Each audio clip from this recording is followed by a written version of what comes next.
Thanks for joining us. I'm Annalisa Montenegro, the Director of Marketing at Microsol Resources, and we have a great presentation and discussion for you.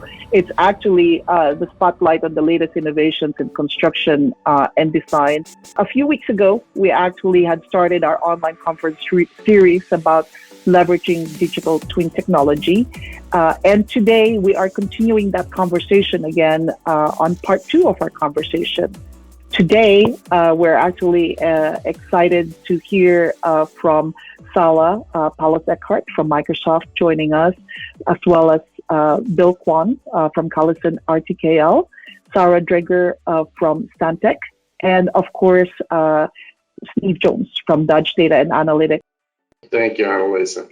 Part of what I do here at Dodge and running our Insights research group is we study all the trends that are taking place across the industry. We study all kinds of technology trends, sustainability, risk management, safety management, practice advances, all the things that are going on. We're trying to bring some quantitative analysis to what these trends are, because this is the biggest industry on the planet Earth. I mean, it dwarfs, except in the United States where healthcare is bigger, but it dwarfs every other industry everywhere. I mean, if aliens came from outer space and needed to report back to the mothership about what these carbon-based bipeds do all day, dude, they just knock stuff down and put more stuff up. That's all they care about. But it is incredibly fragmented. I mean, I know I used to run a major firm in a big city, and I thought I knew about the industry, but if the project across the street, if we weren't on it, and it was the most innovative project on the planet at the time, I would have no idea. All right, we tend to know what's right in front of us, what we're dealing with, maybe what some of our colleagues are dealing with. So what we try and do at Dodge is go out and survey broad global audiences and find out what's really happening with, fill in the blank, whatever it is, what things are actually bringing some true, scalable, measurable, repeatable kinds of benefits. What do you have to do in order to achieve those? What's hard about it? Right? As opposed to thinking everything's easy, it's not, right? Some of these things are difficult. In many cases, it boils down to kind of a common fact that maybe it's 10% technology, 90% sociology, right? And actually getting people to adopt and embrace change and behave in different ways. So part of what we've been looking at over the last few years, especially along with our BIM studies, of which we've done about 20 smart market reports on BIM now, is what's the owner's role in this? A few of the agencies in the United States came out early, like the GSA, the Department of Defense. A couple of municipalities came out fairly early and began mandating it to solve specific problems. It hasn't really necessarily engaged heavily across the entire owner community. There are some standards being developed now at a national level, finally, which may give owners more of an ability to control the use of, and therefore their deliverable at the end. But there's been this growing term that we've all been hearing a lot about now called the digital twin, the theory of which is obvious and brilliant. Wouldn't it be terrific if an owner, instead of getting a giant pile of drawings and a bunch of booklets about how they're supposed to run their facility that gets stuck in some basement room that gets water dripped on it, would it be great if they had everything virtual, such as many of us are now working with during design, during construction, during fabrication? Wouldn't that be wonderful just to flow it directly into the waiting arms of the owner to say, take this digital asset and now connect it perhaps even with some sensors that you've got real live, feeding you information, keeping that thing digitally nimble and alive through its entire useful life, and connect it to others, and we get smart cities, and all of this makes such enormous sense. But again, we're in relatively early days of actually getting there, right? Unfortunately, contracts are in the way in many cases. They still call for, give me the drawings, okay? It's just the reality. Lots of things have got to get changed. We're really fortunate today that we've got 3 folks to help us understand where we are with this and what's some of the things that we can literally physically start doing tomorrow that might help all of us move towards that.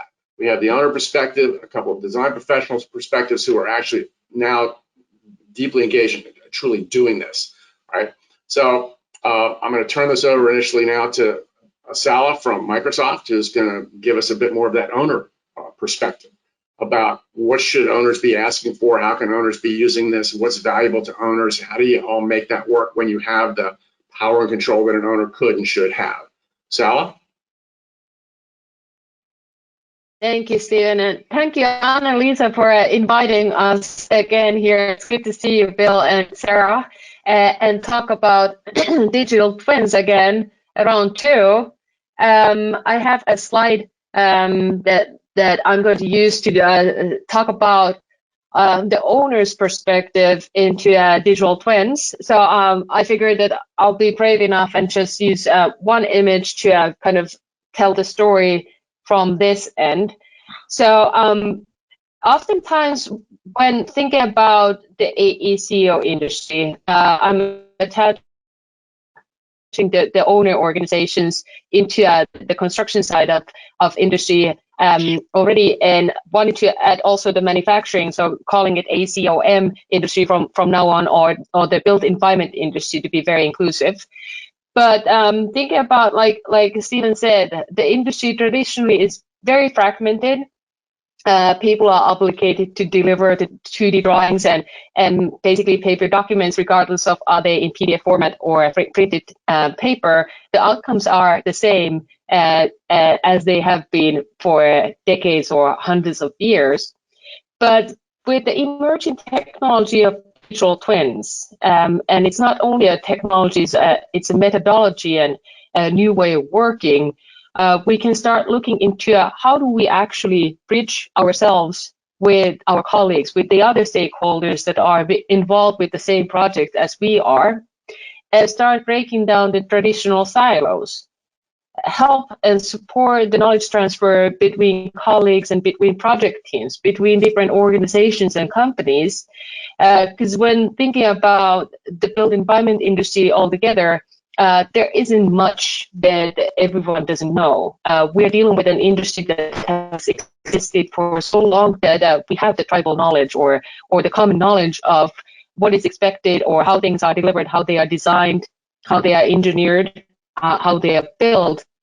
And the differentiator today is that who or which companies are capable of providing the digital services for each other or for the investor, developer, owner organizations.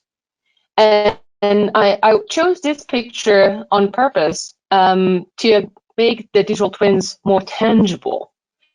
So if thinking about how we are traditionally managing data and information in different files and different folders and different documents, with the digital twin, the idea is that we actually start to democratize the data so that it can be refined into information that is relevant for a specific stakeholder, organization, or team, so that they can make better decisions or give better guidance for those that are decision makers. The digital twin should be a steering tool. It should be a common collaboration platform tool. It should be a decision-making tool. It should be the tool that we first digitally build everything, simulate and analyze it, and they then make the decision to go forward and create something physical. And in this illustration, we have a group of 4 people looking at a smart grid system. And what makes this a really good image is that a digital twin is not a building information model. So that seems to be something that needs to be set straight with the built environment industry, that digital twin is not BIM, as BIM is not necessarily CAD, or BIM is CAD, but CAD is not necessarily BIM. So we're not changing verbiage for the industry to make something that already exists look new again. But digital twins go much beyond what the traditional tools have been, and it is more of a federation platform for really connecting and federating the different data sources and information sources into the digital truth that is then consumable for both machines but also for human beings. So instead of trying to flip through pages and try to explain what is happening in the built environment, we can take a look at the phenomena and the cause and effect of that phenomena with the digital twin. And that way, you're not only limiting yourself for reviewing the drawings of the smart grid, if you're interested in the technical performance of the turbines that we are looking at here, and limiting your decision making into what is happening in an individual turbine or component of it. But you can really scale. You can scale from that individual product or the system into the entire infrastructure, the entire digital grid, the smart grid, and then also bring in some of the surroundings to explain why there is a certain phenomena happening, what is causing it, and what is it going to lead into, so that when you're detecting that there is an actual issue in your built environment, if in this case it's the smart grid, you're not only limiting your point of view into the individual component, the turbine 2 in this case, but you can really review that how is the surrounding environment, the natural environment, actually influencing and impacting the built environment. And then if you have an issue there, how can you prevent that from becoming a problem? And when looking at the project in front of you, it seems to me that this is a legacy project that the team is looking at. So they're not necessarily the original engineering or design team or the contractor team, but they are the owners and operators of this infrastructure. So they don't know exactly how the project was designed originally, how it was planned, what were the anticipated performance requirements from the owner of the smart grid. They're dealing with something that is happening right now, and they need to be able to resolve it as fast as possible, because if this smart grid goes down, it's going to cost a lot of money. It's not going to cost a lot of money for the owner of the grid. It's going to cost a lot of money for those that are using the grid. So there is that accumulative phenomena happening that it just grows and grows as far as you want to go and see what the impact is. You can really consolidate the data into information that is relevant. So you're not only limited into reviewing the 3D model, that would be basically the BIM traditionally in our own industry, but you can also integrate the building information model where the business intelligence dashboard that you're seeing that the person on the left is digitally touching and tapping into more information about a specific metric, and that way being able to communicate even better to the team that what is their recommendation of going forward. And when thinking about how many people are being included in the meeting and how inclusive the consumption of digital twin is, it's really a game changer. You're no longer just relying on people's own verbiage and terminology that they're using trying to communicate to you what is their recommendation that what we should do.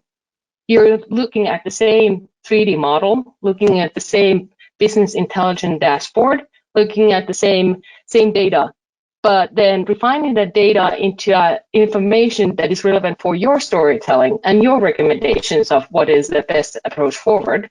And that way, when communicating with the rest of the project team, you can really find that balanced solution going forward.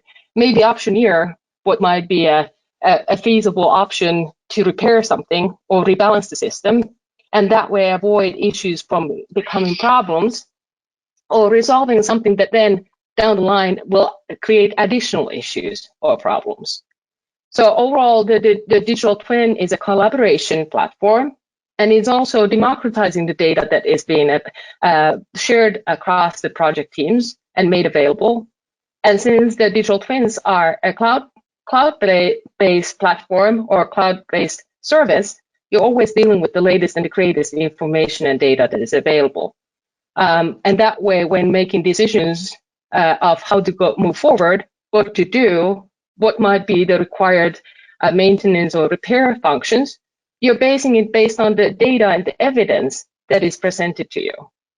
So no longer do you have to be second guessing necessarily that are you dealing with something that is actually the digital truth? Can you rely on your colleagues that are trying to resolve the issue at hand? But you can really arrive at confident decision making much earlier on and much faster than you could using 2D drawings. I'm Bill Kwan. I'm the Vice President of Digital and Information Technology at CallisonRTKL. This topic around digital twin is something that's been very, very close to us for a number of years. When we started our own business transformation and understanding how important a role that digital twin will be, and it's supplanting the idea that BIM is the game changer, right? And so we talked a little bit about this in our last presentation. I'll kind of quickly go over these first couple of slides. Within CallisonRTKL and our parent organization, Arcadis, that we have a framework in which we kind of understand the idea and the concepts around digital twins, right? And so because it's a spectrum, there is a kind of common understanding that a digital twin is this massive, really complicated, very difficult to achieve, data rich and data mature and data sophisticated concept that can be really, really terrifying, right? If you're just getting started, or if you're maybe not a big 30,000 person conglomerate, those kinds of things. But it really isn't quite that difficult. And I think to Steve's earlier point, the rest of the world, I mean, we talk a lot about it. We talk a good game around the maturity of these things, but but there's still a great deal of work to be done. We sort of characterize this where a lot of the BIM that's being done these days kind of falls into this category around digital twin ready, like this what we call level 0, and it means that you have some sort of mechanism that aggregates both geometric information and data, as well as element attribute data, parametric data, those kinds of things that sort of inform what the purpose and the design is. It's not necessarily just a sort of a 3D representation of the physicalness of the asset, but what the physicalness actually does and how it functions within the ultimate design. When we talk about like the next level around informational twin is where we can start connecting sort of static sets of information and data, whether it's a legacy performance data that's been captured around energy performance, those kinds of things, or it could be about building performance and analysis data that come from weather reports, legacy annualized weather reports, those kinds of things. You feed that in, and it starts driving the digital model, but as well starts providing avenues for decision making, right? That's based on that data. Once we get to sort of a greater level of maturity and sophistication, then we can kind of get to this operational twin, which is where you're actually hooking up sort of live sensors and other ways of capturing real-time information and data about the asset, and that it reports bidirectionally, right? So that the sensor is giving back information, the digital twin is giving feedback back to some centralized data visualization component. And then the ultimate goal, right, the dream scenario is that idea of sort of a smart city and a smart connected world where multiple digital twins are connecting to each other, and then both driving sort of insight, but providing information, or like real-time information about performance and monitoring and those kinds of things, and being able to be predictive, right, about to manage not only a water treatment system within a city, but how buildings interact with those kinds of things and electrical grids, and so that we look at the idea of a digital twin as really more comprehensive. Next slide, please. And so for us, we look at, there is a sort of connection, right, between this physical twin and a virtual twin that is represented in sort of this infinite loop. And there are a number of things around the physical twin, around its owner operation and facilities management, that is sort of the most logical thing that we understand around digital twin. Which part of the building is performing well, what part needs maintenance, what part of the building or the system has failed and requires replacement. And then, but from a design perspective, and the perspective that digital twin is really important for us, is on this virtual end, and it is about sort of both monitoring and capturing the performance of the building from a human experience perspective. So not just around the comfort level and the total number, the amount of daylighting that you get within an internal space, but also how people are actually using the spaces, and what spaces as were designed or predicted are actually being used in the way that we set out originally thinking. And that can be around just the which corridors are most likely used, is in fact the shortest path, the one that's most widely used. But it also, so not only are we monitoring those kinds of things, but being able to aggregate that data from a design and a solutioning perspective gives us the ability to then either carry forward the insight that we've gleaned to future designs for different projects and different buildings, but as well to continue to improve the building that's already been monitored and censored up. And so that information, a lot of that is always changing. And there are a number of different ways to record and capture and that kind of information and data. A lot of it is the common sort of IoT, the physicalness, the physical connection between that.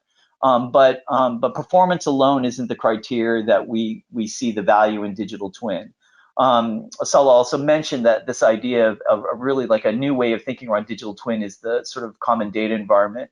And we believe wholeheartedly in that there are different ways that that we as an industry collaborate in terms of whether it's BIM 360 or project-wise, whatever happens to be that you happen to use as a CDE.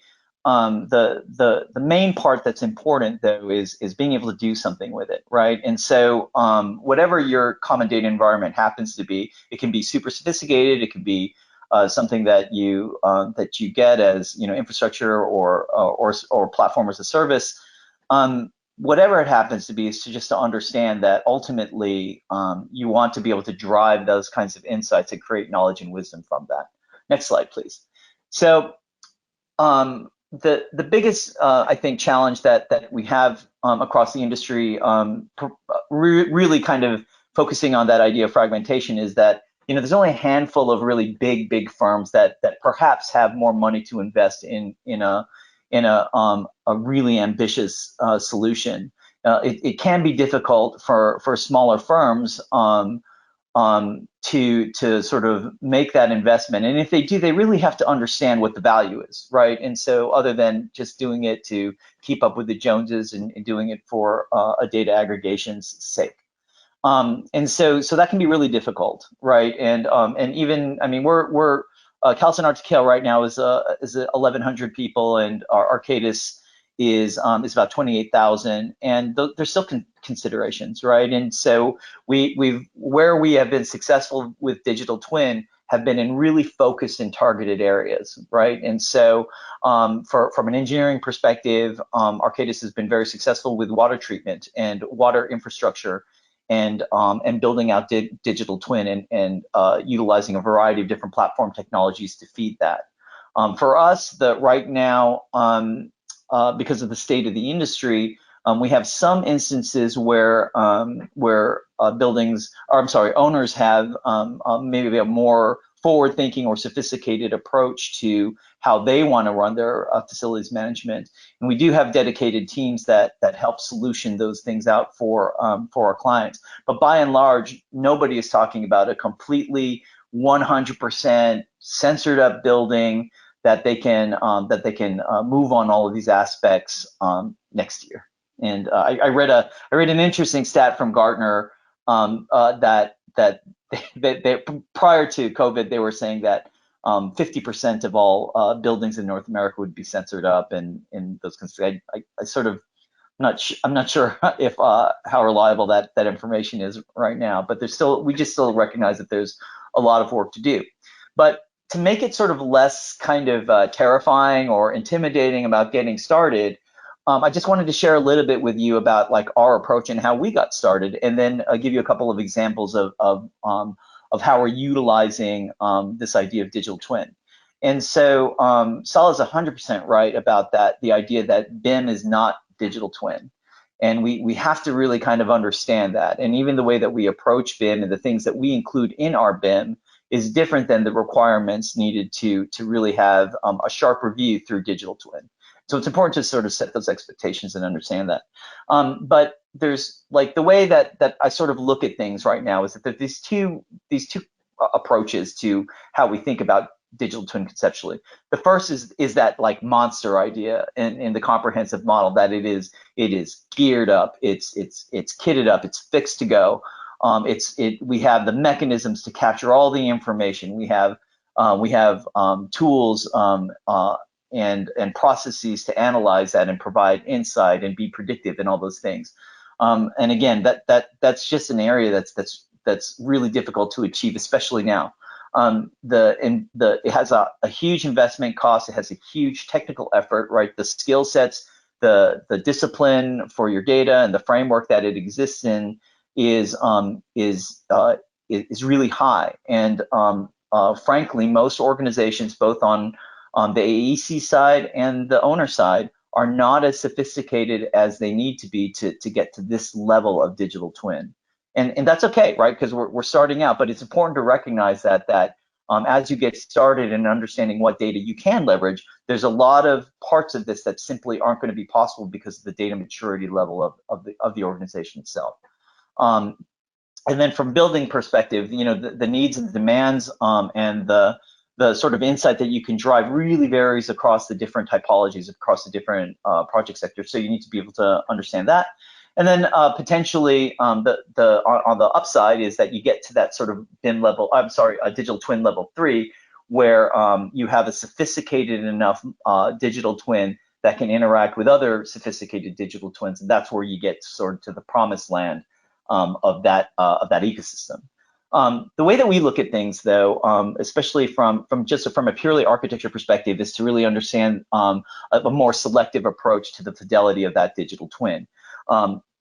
It's not necessary to censor up the building completely if you just want to understand envelope performance, for instance, or from a human perspective, if you just want to understand are the team spaces, are the meeting spaces really being utilized as much as predicted, and if they are underutilized, why, and what we can do with that additional space, or really more conversely, right, is that even when we predict that we're going to need more meeting space or team spaces, we don't seem to have enough of that. That seems to be more our case. In any event, that's just an example of how you can really focus how you're censoring, how you're monitoring, how you're creating a digital twin that is focused on a specific design criteria. The nice thing about it is it's easy, right? It's a low investment. The technical barrier is a lot lighter from your own teams about being skilled in handling the modeling and understanding the data, and as well, it provides, you can get a smaller subset of data, for performance data from the owner that is more fixed on targeting these kinds of solutions. I think from a potential perspective, the nice thing about this is, like all things, getting started, the sort of low-hanging fruit paradigm. It's like you're setting, not only are you building your capabilities and expertise, but you're also providing an actual financial pathway and a data strategy pathway to get to that maturity without having to be sort of overwhelmed by the concept of a comprehensive model.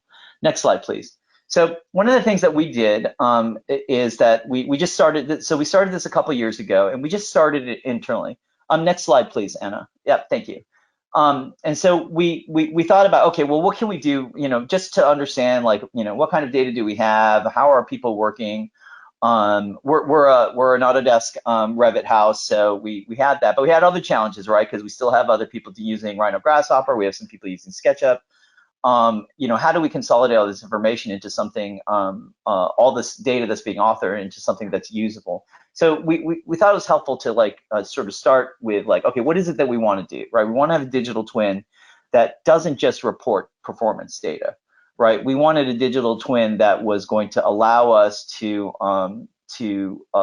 start understanding and capturing and validating human use of the space, right? So are people comfortable? What is that? What's the relationship with wellness and satisfaction and those kinds of things? What are the functional parameters, right? The operational parameters, like how many people go to the coffee room at 10 a.m. Those kinds of things.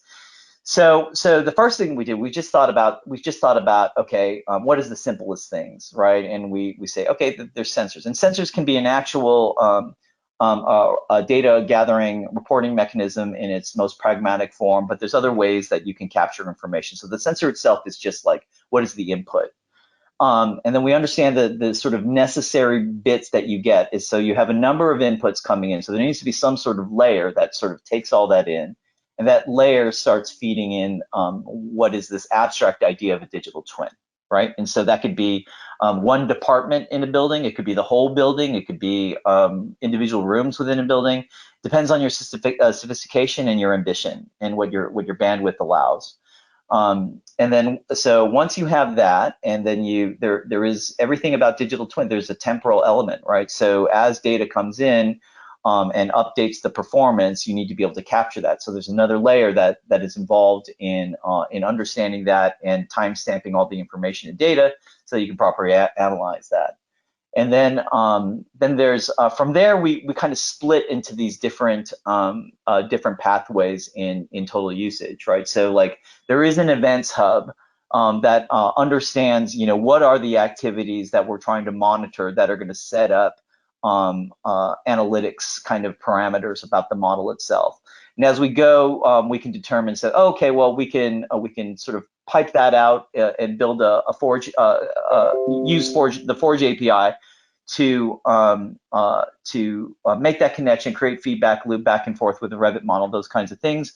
But there's other solutions that we were interested in, right? And so there's a lot of work being done around gaming engines, both with Unity and the Unreal Engine. And so there are different sort of techniques and technologies that you can use to navigate the two and reconcile that. Spatial flow is one of the ways that you can take that data twin, digital twin model back and forth within the Unreal environment. And then sort of the third and simplest thing is like, you know, what is the spatial model? If we're talking like, did we want to do a separate type of model that is focused only on human experience? What are the different kind of drivers and data inputs and outputs that are going to be required to do those kinds of things? Next slide, please, Anna. So how that looked for us is that we didn't try to approach this like, okay, we're just going to wait till we get a client that's going to buy into our narrative and trust us enough to do this. We just sort of experimented on ourselves, right? So we had we have a global technology studio that provides technologies for buildings, things like security cameras and elevator monitoring systems, those kinds of things. And they formed a relationship with, or they have a relationship with a number of IoT partners. And so what we decided to do for ourselves is start censoring up our own offices and start building out sort of these digital spaces within some of our CallisonRTKL offices, just so that we could start monitoring the information. The great thing about it is, you know, we have Revit information for all of that.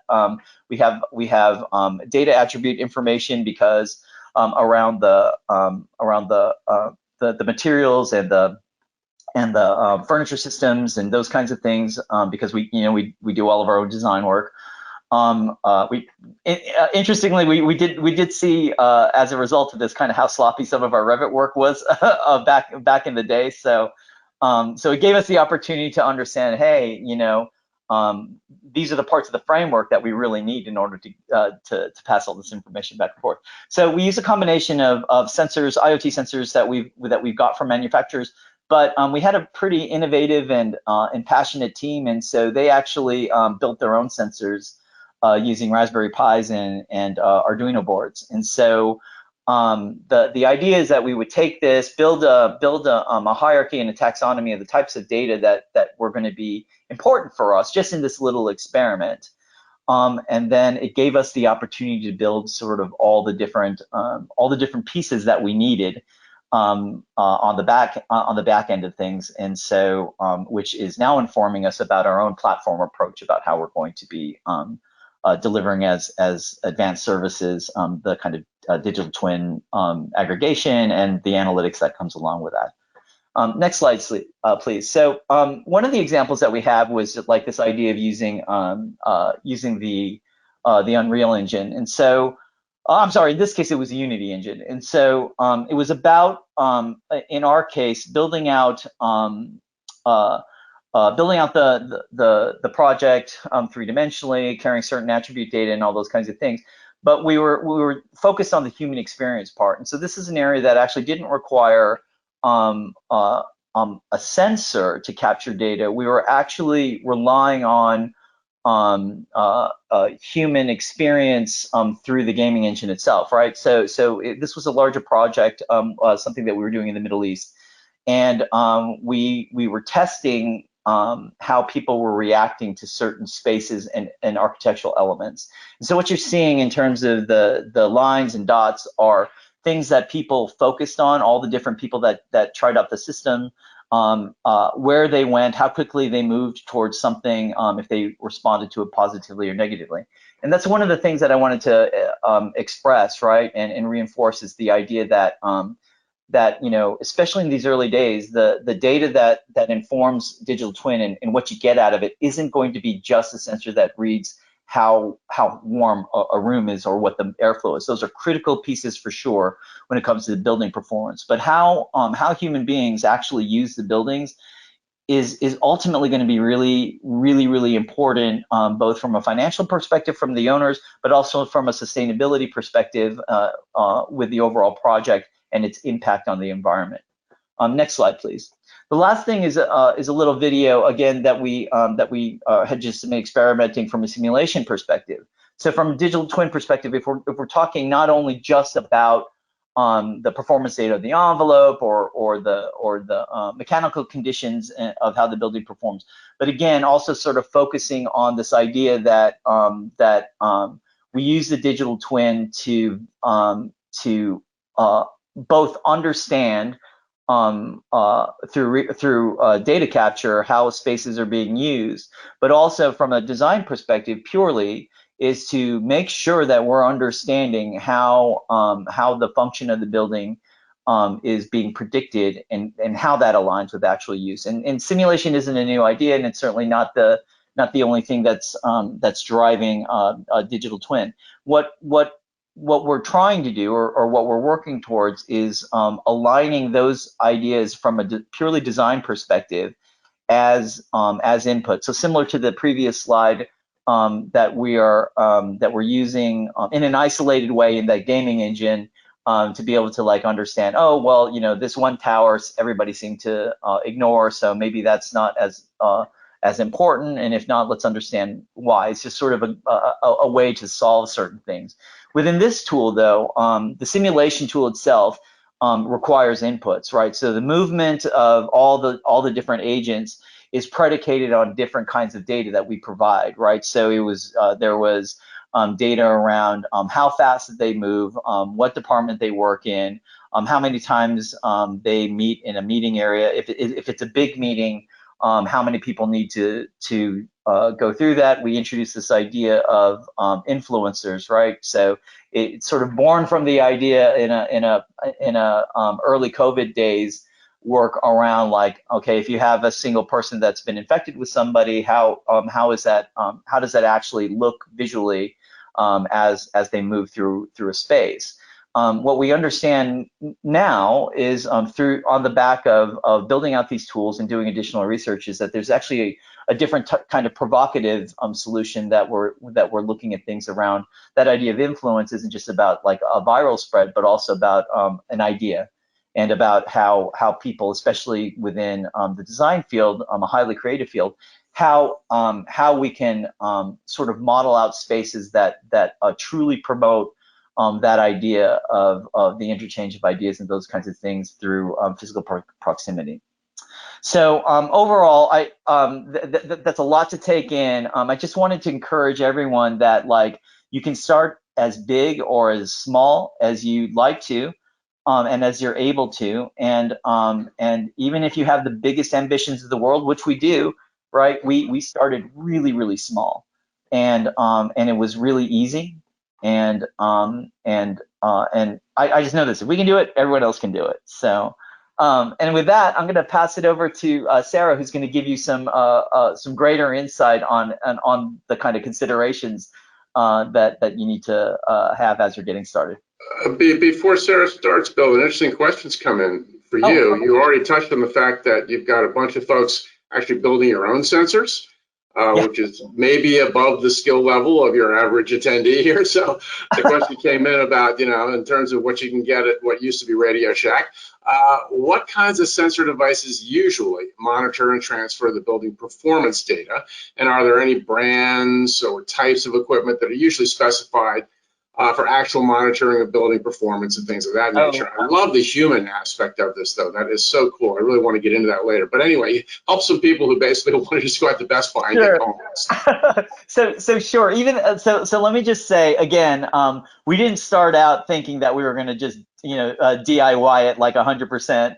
It just sort of came on the back of, we had these people that were just really interested in this, and we only had like one person in our entire company that actually had experience doing that. But the small group of people that we got sort of interested in this first initiative, they all kind of wanted to do it themselves. And so I would say, even if people on this call don't necessarily have the domain expertise to do that, I would bet real money that somebody in your organization actually does, and they've got the passion and the drive and the will to do that.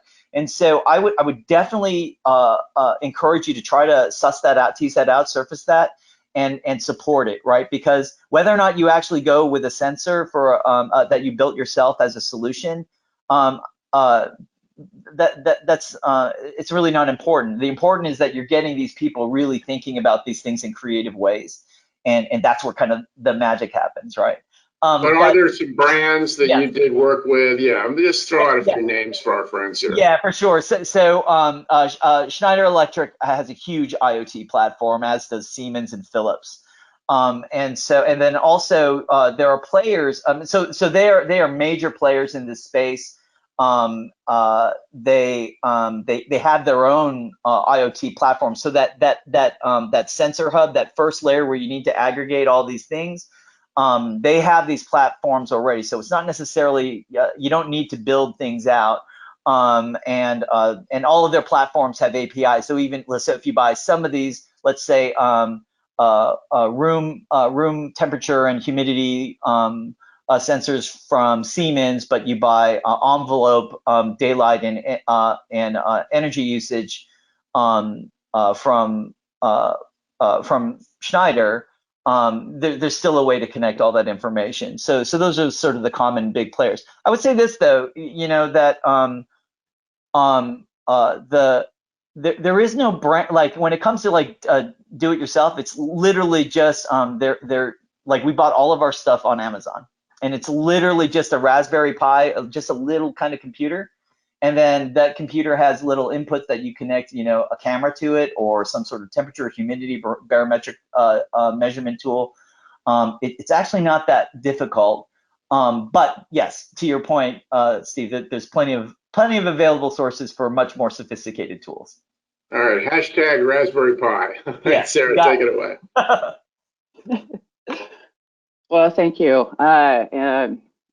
So as a result of our conversation last month, my colleagues and I thought it might be of value to share some of what my team and I have learned as well along our digital twin journey.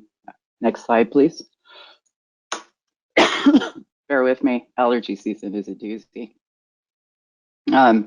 So most of our clients are looking for some combination of the functionality denoted here. In essence, most merely want to understand and have a better way to organize, retrieve, manage, and then leverage the data that they've been amassing for a long time. At face value, this seems pretty straightforward and simple enough. But while this may seem daunting to some of you, and I know this isn't necessarily going to help you immediately, it's not necessarily the easiest thing. Next, please. And why? Why is that? Well, there are overwhelming number of possibilities and ways in which data, once curated, can be leveraged. And most of us, firms, individuals, it doesn't really matter, are struggling with managing and wrangling the sheer amount of data and content that we amass and produce on a nearly daily basis. Not to mention, most of our clients have been working with various practitioners like ourselves and providers over the years, and we all have varying standards, leverage totally different platforms or solutions in the pursuit and delivery of design. And of course, as Bill already alluded to and solided somewhat as well, there's the time-old challenge of as-builts, record drawings, and the occasional variance between design intent and construction that are captured in varying degrees of accuracy. Next. So my role, or our roles, are really to work with clients to understand what they need in addition to what they want, and to work with them to then build that plan for success, right? The best way we found to do that, really, to understand who all of the actual players and stakeholders are, because it's usually not the first group that we meet with, is to have a series of workshops to establish what that baseline functionality is that's required, and then take that as an opportunity for both of us, both client and for us as the partner, to really understand what should be included and make sure that all of the critical stakeholders are engaged in the process. And there are many, many, many, many. Next. So as we go through the workshop planning process, we're able to ask and answer a number of very, very critical questions. I've included a few here, just for those who are beginning to embark on the journey, but I could sum it up by saying that just you have to plan with the end in mind and understand that trying to leverage data, especially to this magnitude and depending on the circumstances that you or your client are operating in, can be a journey, one that you don't necessarily eat the elephant all at once, if you will. First, understanding what the current infrastructure environment is. And what I mean by that is Azure, AWS, hybrid, on-prem, any existing IoT, or other solutions that require consideration and inclusion. Many of us are heavily invested in a number of different better products. They become ingrained as part of our practice. But more importantly, too, on the flip side, from the owner perspective, you've already been working with a number of different partners. So who all needs to be included in that discussion? What points of data is it that you're looking for? Next, understanding the existing security posture. Depending on the extent of the scope and distribution of your client operations, you need to not only consider current requirements or appetite for digital risk, but regional, governmental, and their own in-house IT security criteria. Example, we have clients who have installed smart devices, IoT devices in their building, but they cannot attach them to the existing network infrastructure due to security constraints. So if you're designing a smart building, IT absolutely needs to be at the table and part of the discussion. Another thing to consider is who will own the system or solution, or is there a formal handover? Does the client want a managed solution, or does the client want to manage the solution? Who, what, where, and how?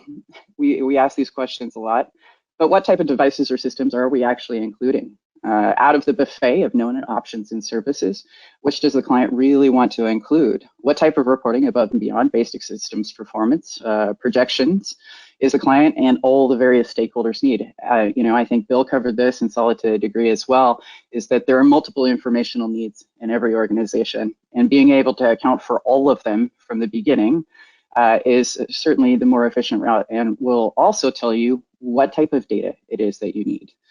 Which brings us to, where are you getting your data, and what state is that data in? Keep in mind that I've already alluded to a potential issue with data normalization and curation, but again, also, how accessible is it? Do they own, lease, or some combination of the two? Are they working with a facility management company or a controls company, like some of those that Bill has just mentioned? In some instances, it's most times partnership is very, very easy, but again, to Bill's point, there are multiple levels or steps, if you will, to the digital twin adoption or evolution process. So those handshakes will become very, very critical, and those players need to be included in the conversation as well. And we found digital twin or not to digital twin is often the question. So after answering a lot of these questions that I've already posed, it's altogether possible that you or your client may not actually want a digital twin. Maybe they're just not ready for that type of journey, and instead are more interested in some assistance with some data architecture, trying to build that plan to digital twinning. And they need some curation and maybe a custom BI interface, which either you or they will ultimately manage. And at the end of the day, whatever solution it is or whatever path it is that they may be on, you need to tailor it to meet with their needs. So we know, and our clients know, that data and the ability to leverage it is going to be the competitive advantage, regardless of the industry. And this is becoming more and more so. Yet, while we all know this, the sheer volume of siloed and often inconsistent data can be more than a little bit daunting. It's kind of like that project, that you really, really need to do, but you find every excuse, task, whatever, to completely and totally avoid it. Like, hey, friend, you want help moving? Sweet, I'm totally in. Said nobody ever, unless they're trying to tackle this one. So unfortunately, much like sorting socks, pulling weeds, or even doing taxes, which most of us should have done already, time will not make this go away, and the challenges will continue to compound, and the costs and opportunity costs will as well.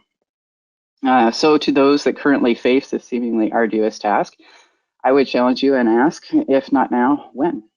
And finally, given all that we've discussed today, I think that for most, as Bill Zolli already alluded to, there are multiple steps on this journey. Not everybody's path will be the same because we are in the beginning. And so ultimately, you have to decide what makes the most sense for you and for your clients. And I think there are a number of different options or alternatives out there. Make, buy, or partner. There is no right answer. There is no wrong answer. It's whatever best meets with yours or your client's needs. And that is what I have for the day. Questions? Great. Thanks a lot, Sarah. Another question came in. When your clients ask for digital twins, and I will get back to each of you and ask you the precursor question because I'm a survey guy by nature.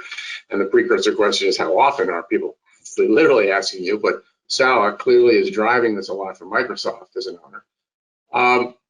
When your clients ask for digital twins, is it usually part of the contract deliverables, or is it structured as an additional service beyond what they're already contracting you for? How is that actually done contractually and in terms of the initial ask from a client?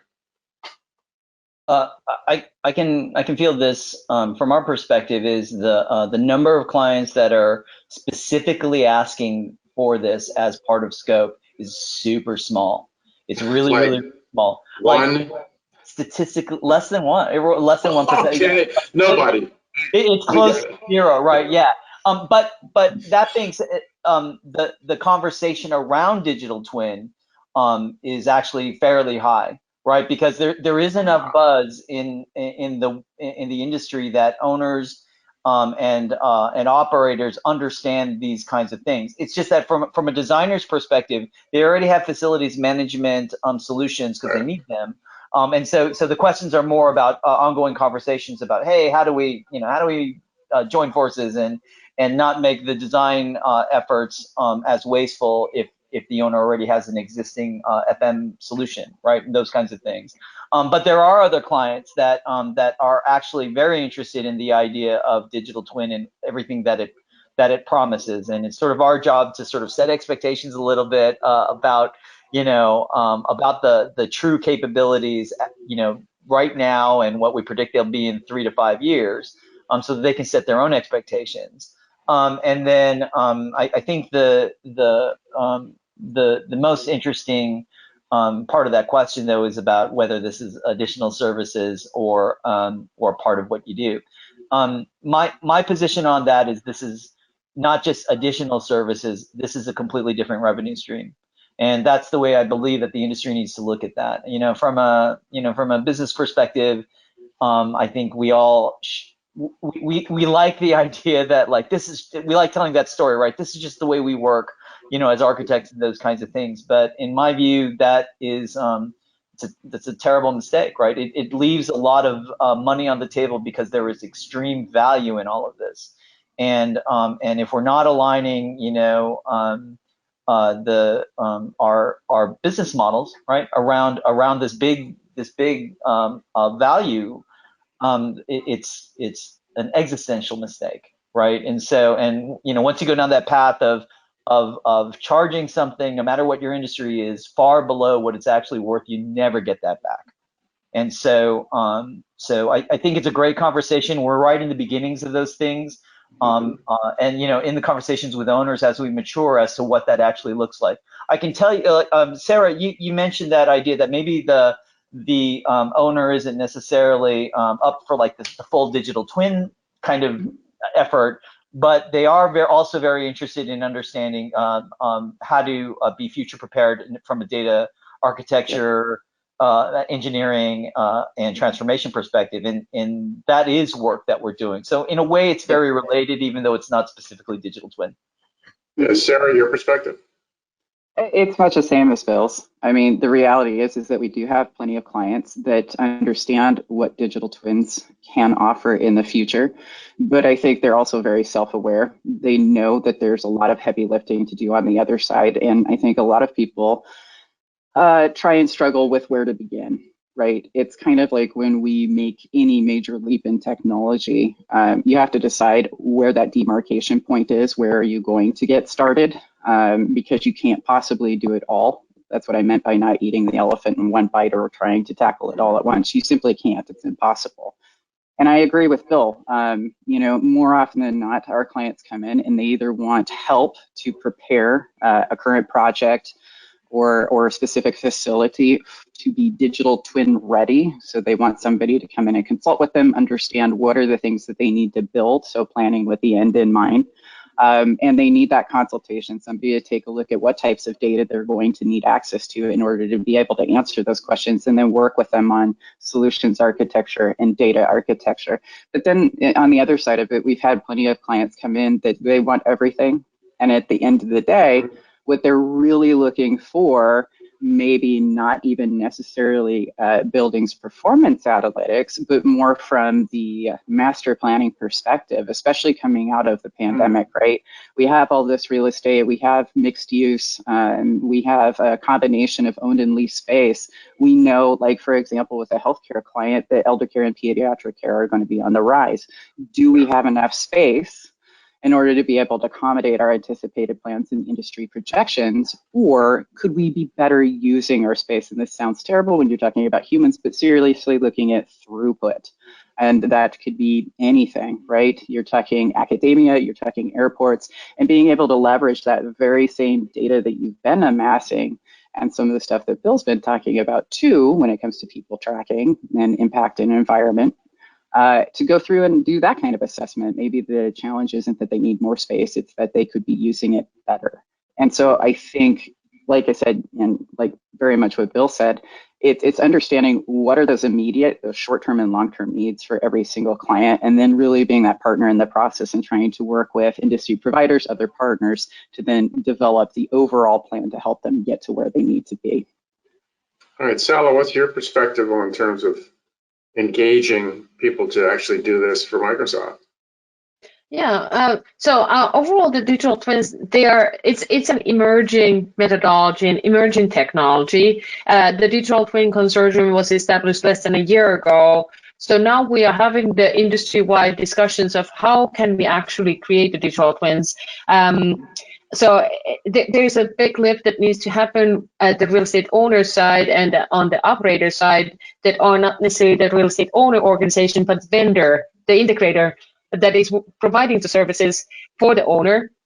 And there's a lot of work that needs to be going into the IT structures and IT management, that the legacy systems can be integrated with the digital twin solutions. There might be systems that are not cloud-based, that are on-prem. So there's a big lift for creating those links and those integrations.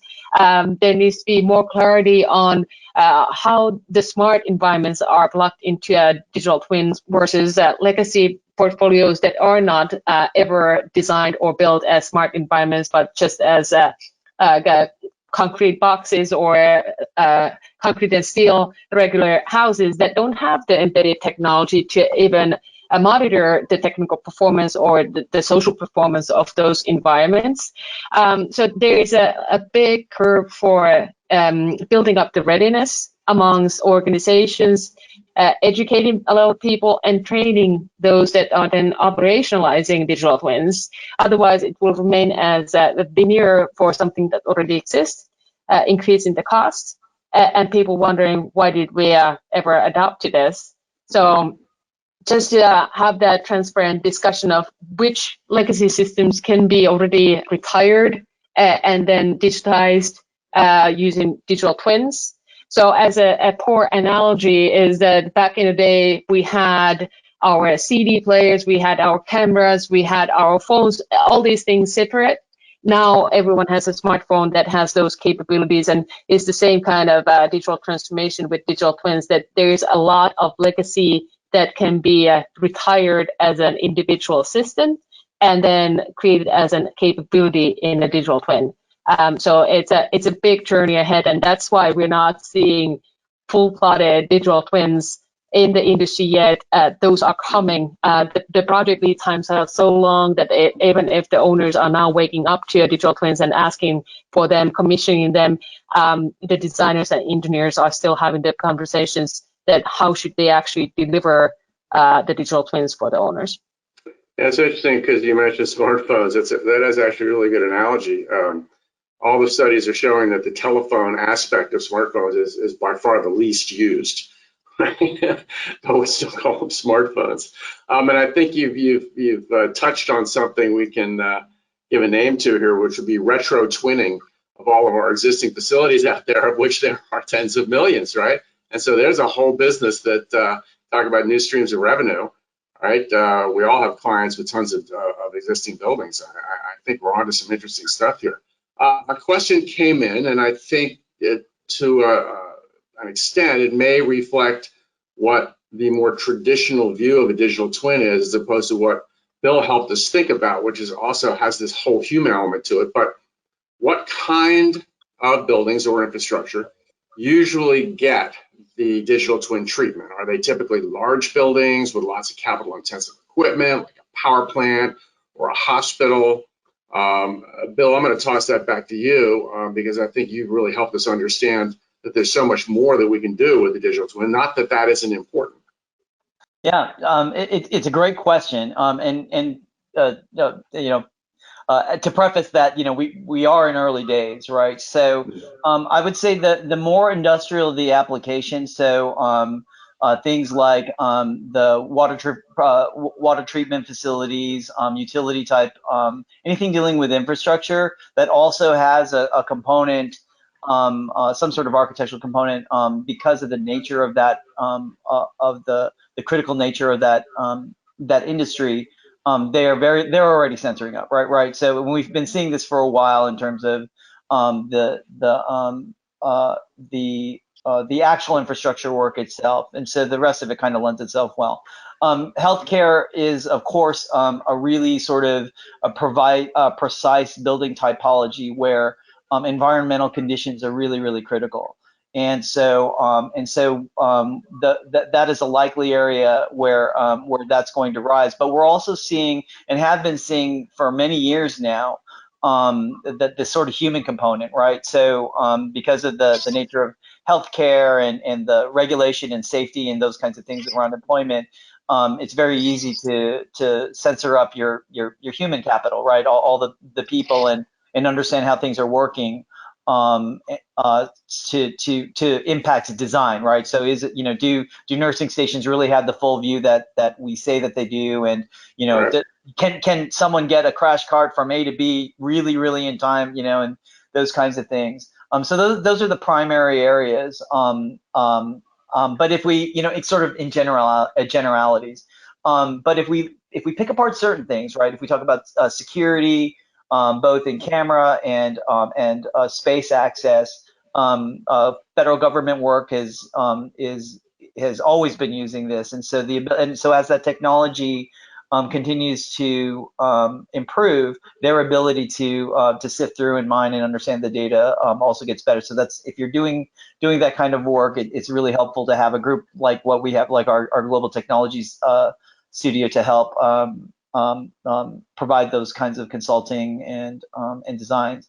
I would say that those are the major things, but like the big opportunity is around the rest of the really kind of commercialized things, like around hospitality, around shopping and retail, specifically in retail, right? Like being able to better understand not just the environmental performance, that is a factor, right? Like the major brands are all moving in that direction, that they want to be a responsible citizen, right, within the planet when it comes to climate change and sustainability.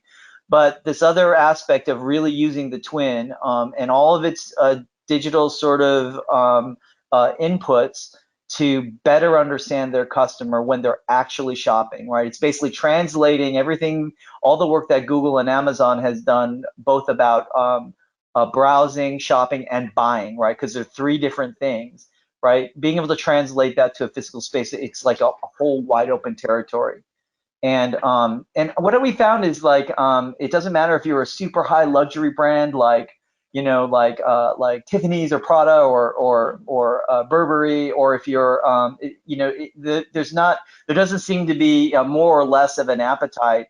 I would say the bigger retailers are better positioned, right, because they have a huge fleet of big stores, those kinds of things where they're able to do do that kind of work. But it's all emerging. And so I would say right now at this moment, if you're whatever practice areas that your firm focuses on, it's all ripe right now. This is a really good time to sort of start thinking in these terms. Yeah, Sarah, what's the Stantec perspective on where this applies, how it applies? I think you can right size it more than you could a fast food meal. I mean, I think Bill really covered it earlier, which is the reality is you can take a segment of a building all the way up to an entire city if you really want to. I mean, the technology is certainly evolving, but I think the bigger challenges are actually the democratization of data, which Saul already alluded to. It'd be nice if all data were within reason. Come on now. But a lot of the building's performance data and things like that, it'd be nice if we all had access to them. But the reality is that due to industry things, contracts, technology, etc., all of our data is siloed. And the reality is we're not going to publish that information, make it readily available for everybody so that we can all leverage it to its fullest, right? And so that's your bigger challenge. And I like what Bill said. I mean, we've been doing the same as well, where I think anybody who's beginning to embark on this journey, you don't have to try and tackle an entire building or a city or even an entire campus or whatever. It can be as small as you want. Take a segment of a floor or a floor, like Bill's already shown in his example, and do something similar. Take a look at the concentration of individuals in a single space. Maybe take a look at not only like he has with people's activity and their health, and then do a deeper study on why it is that they're doing what they're doing. Or you could take a look at how their activity and the concentration or even the noise of an individual then impacts and could react with your other building systems. So it can kind of be whatever you want it to be, and that's the beauty of data, and that's why it's really hard to pinpoint specific examples, which you all know, Steve, because you're actually more immersed in that than I think any of us on a day-to-day basis. The wonderful thing about data is that you can leverage it in nearly any way possible. What we're talking about with digital twins is purely the visualization and the ability to then process and then leverage it, right? And so I think that's where it gets far more interesting. Digital twins for me are a means to an end. It's all the things that we can do with that data after the fact that are far more interesting to giant nerds like me. Like buildings performance analysis, yeah, that's awesome. But I'm interested in automating master planning, doing that situational analysis and taking a look at how it is that people are interacting with and how they're leveraging their space and whether or not they could be doing with less, right? Certainly as doing a post-pandemic response. So, I mean, the best part about this whole journey and this process is that there isn't a right answer. You can start anywhere with nearly anything and study almost anything that you want. It's a matter of having the conversation and then planning with the end in mind. I mean, so like I said, it seems really simple, but it's not easy figuring out where you want to start and what questions you really want to have answered. And then getting that data, well, that's where all the funsies begins. Because, the editing is the most important part, because you could do almost anything. The point is, just because you can doesn't mean you should. What should you do to really provide the highest level of value, right, to whoever it's going to be on that consuming end, and to the point that you made, you really better look at all the key stakeholders that may want to have a piece of this and make sure that they are part of that discussion when you begin. Sally, you're involved with now an industry-wide consortium that's looking at how to do this. I mean, how broadly is that group looking at this? Are you looking at industrial production factories? Are you looking at how broadly are we trying to make this apply right now? Yeah, a good question. We are looking at as broadly as possible, deep diving into the business cases and into the use cases, trying to understand the data streams and the taxonomies and the whole thing, so that we are not only focusing on developing proprietary technology, but really understanding that where is that technology going to be applied, who are going to be the end users. And then when thinking about who are probably the first ones to go are mission critical real estate and infrastructure owners, because with those projects, if a facility goes down, it's costing arm and leg, and it has a big impact on the customers of the customers, etc.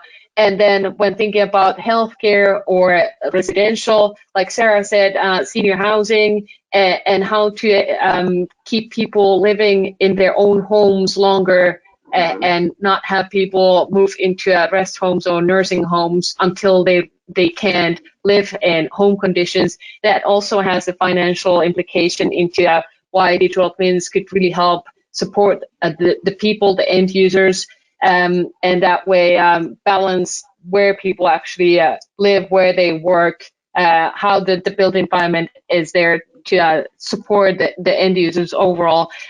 So there are a lot of applications, and depending on, are you looking at the benefits of digital twins from the perspective of how is it making lives easier for the people, or are you looking into the more of the technical performance and the financial performance of different facilities and buildings? There's a lot to kind of consider, but those are the perspectives that I see as the first goers. Yeah, it's interesting. You know, as a data communicator, I begin to think of this, you know, XY axis, and where is this digital twin going to fall on the sort of the human side versus the technical performance side? And you know, they're going to be all over that grid of different sizes and different flavors. This is really going to be fun as we go forward. A question came in, which is I think worth discussing here. We're talking a lot about design. We're talking a lot about operations and maintenance. Where does the GC play in this? All right. I think this probably came from a GC.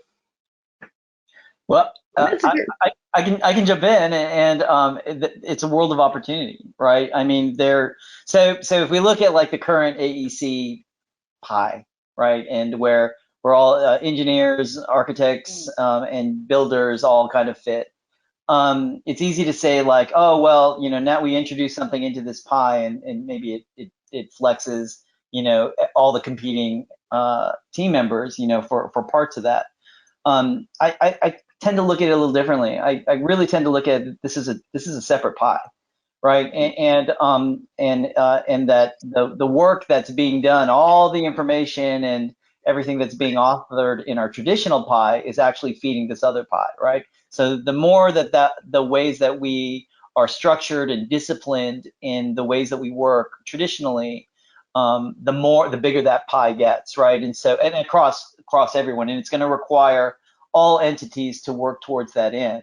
And the benefit to everybody is that everybody gets more value, right? The owners have more value because the assets themselves are being not only managed in a more sophisticated way, but the whole planning around their assets and how it fits in with their business models are being better informed, right? Not just around a single building, but around a fleet of buildings in multiple cities in their own environments.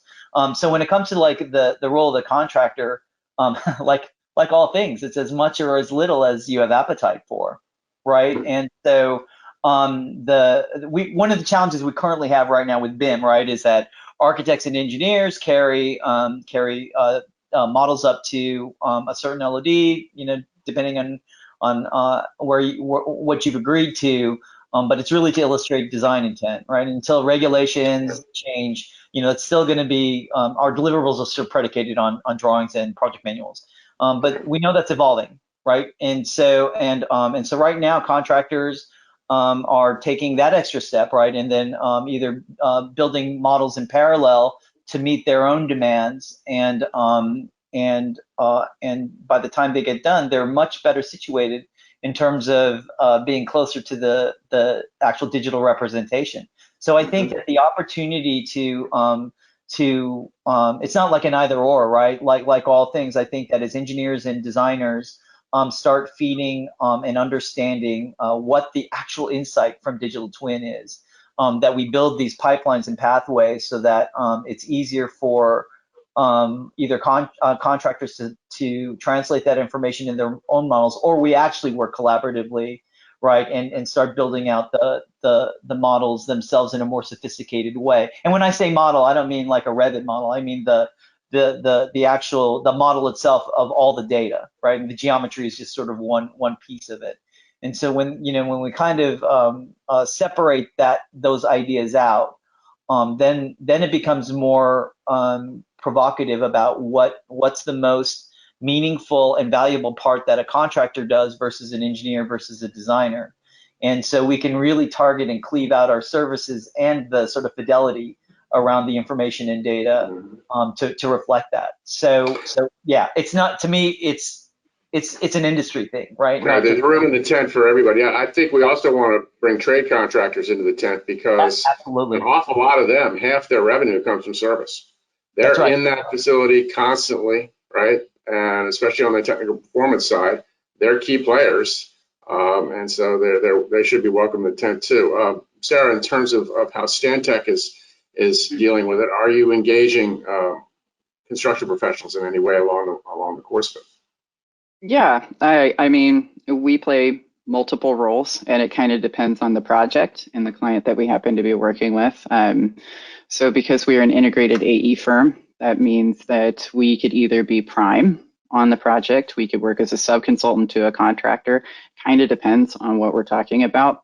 So there's always opportunity to take the construction knowledge and build it into the beginning as much as humanly possible, right? That's the value proposition, is making sure that you're trying to design things once, and that ultimately at the end of the day, whatever it is that we hand our clients is as close to accurate as humanly possible, not just design intent. And so, yes, absolutely, we engage with contractors on a day-to-day basis, trying to not only improve our internal processes, but make sure that we pass that value proposition on to our clients. And I think that's even more critical with digital twins.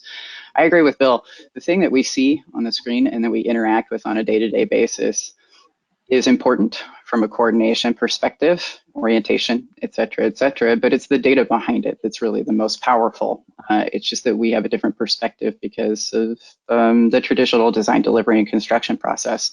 And then when it comes to GCs, I agree with Bill on that too. I kind of wanted to tag on that in support of what he said, is that I think there's an incredible opportunity here for GCs because of their role on projects. Engineers tend to come to the party a little bit later. Architects are on the project for a while, depending on the type of project. So the opportunity to have that conversation and where an owner can lean in and engage is really with the GCs and the architects to begin with, because again, it's planning with the end in mind and setting the expectation of what it is that you're going to use this data for at the end of the day. More often than not, we have clients who, for the longest time, have insisted upon that 2D geometry. So even if your contractor goes through and builds out an incredibly detailed model with all of the information, whether it's BIM or no, embedded in it, that gets discarded. It goes completely unused. Right. And so the reality is that they get back design intent, which is not going to get them to where they need to be. And unfortunately, that means that when GC, it doesn't really matter who's engaged, a Unity or an Unreal, the information that they get is kind of useless. I don't really want to say that because that sounds bad. Just a little thin, perhaps. Yeah. It could be fortified a little bit, but along with going through and taking a look at not only the geometry and the documentation that exists so that you can actually create the digital twin, you have to go through and deal with the data and then the reconciliation of that. I mean, we've been in instances, frankly, where we're in coordination with facilities management. They have data and no device, and device and no data. And we didn't know that until we started digging into it. So I think there's a wealth of opportunity. This is really early in the journey. I think anybody could be a player. It's a matter of who dives in first and figures these things out. And I do agree that we can share information amongst each other. I think that there's an opportunity for us all to benefit. Now, the reality of that happening will be a little bit more interesting, won't it? Right. I mean, I could argue from a contractor's viewpoint, hey, I'm building the building. I should be building this digital model of it to turn over to. Hey, this is what I do. I build, right? IPD was the So idea that it'll be interesting going forward. right? Yeah. IPD introduced the idea that we would all work together towards a collective end. Right. Maybe we should revive some of that, or increase that awareness. I certainly incorporate this as part of that collective thinking. So, are there contractors involved in the industry-wide consortium that you're involved with? Yeah, there are a variety of different stakeholders from the industry involved, and something that has been discussed with the contractors is the importance of trades. Like you mentioned, that there's a lot of opportunity for transferring the lessons learned between the different stakeholders, and thinking about it as a construction manager or general contractor as the orchestra leader, if using the analogy of a symphony orchestra, that they might not be the subject matter expert in specifics, but they are leading the pack and making sure that the real estate owner investor at the end of the day gets what they invested in.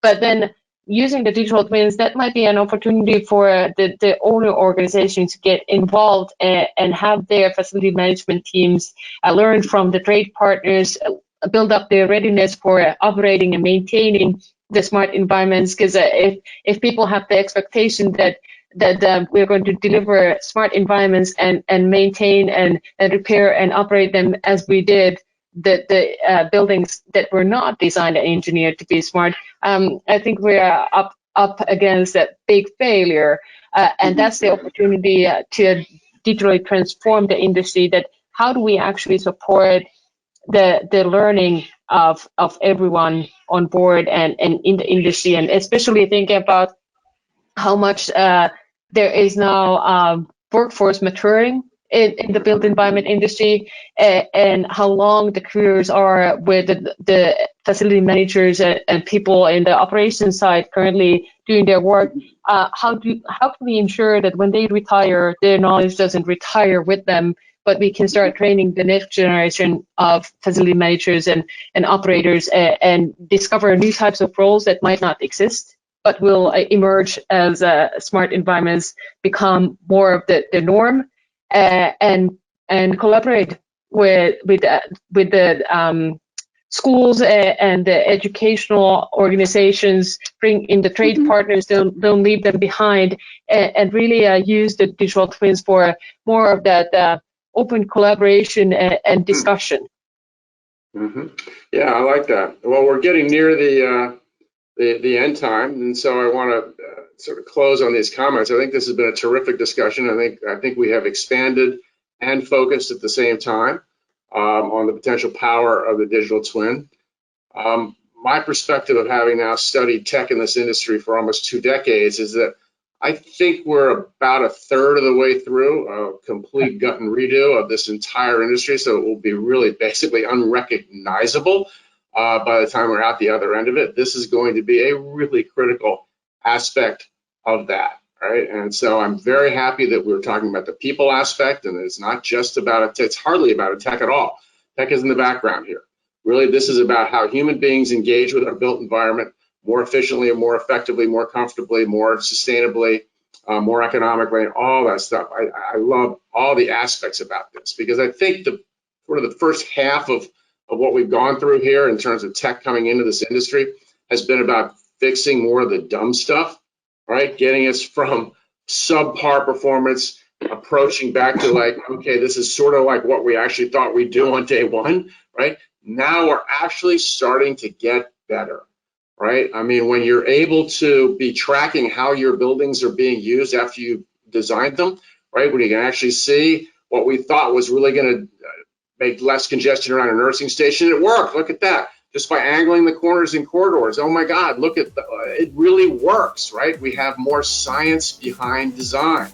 And that's just going to keep flowing all the way down and through, right? This is just going to be great for everybody. I'm very excited about it.